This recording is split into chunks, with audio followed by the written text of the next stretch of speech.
सरसों के जैसे खिलता। जवानी 16 साल के सरसों के जैसे खिलता।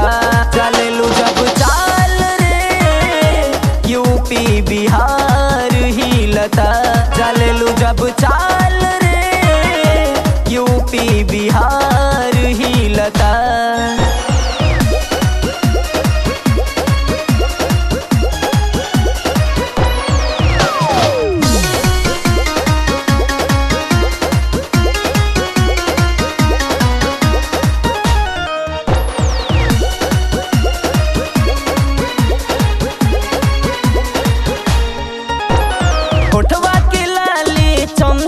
चमके हमरो ई मन तरसावता।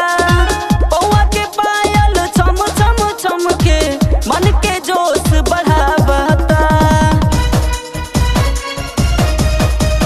होठवा के लाली चम चम चमके हमरो ई मन तरसावता। पौआ के पायल चम चम चमके मन के जोश बढ़ावता। कहिले सुना प्यार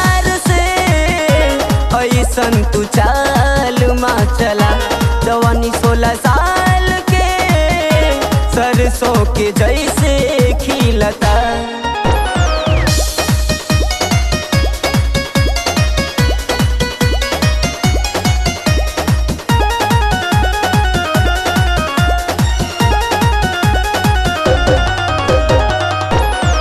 तोहरा सर से सर के चुनरिया धड़काता। चढ़ल जवानी में रानी हमरो मनवा तरसाता। तोहरा सर से सर के चुनरिया देख के दिलवा धड़काता। चढ़ल जवानी में रानी हमरो मनवा तरसाता। चलेलू जब चाल रे यूपी बिहार हिलता। जवानी 16 साल के सरसों के जैसे खिलता।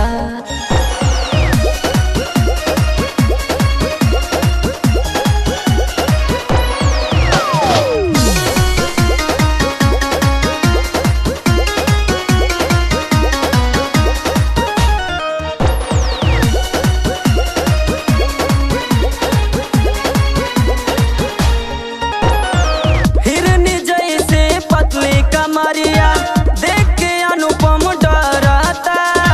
दिलो जान से प्यार करेरा केस के मनवा करता। हिरनी जैसे पतली कमरिया देख के अनुपम डराता। दिलो जान से प्यार करेरा केस के मनवा करता। चला न तू संभाल के रघुवंश बवाल करता। जवानी 16 साल के सरसों के जैसे खिलता।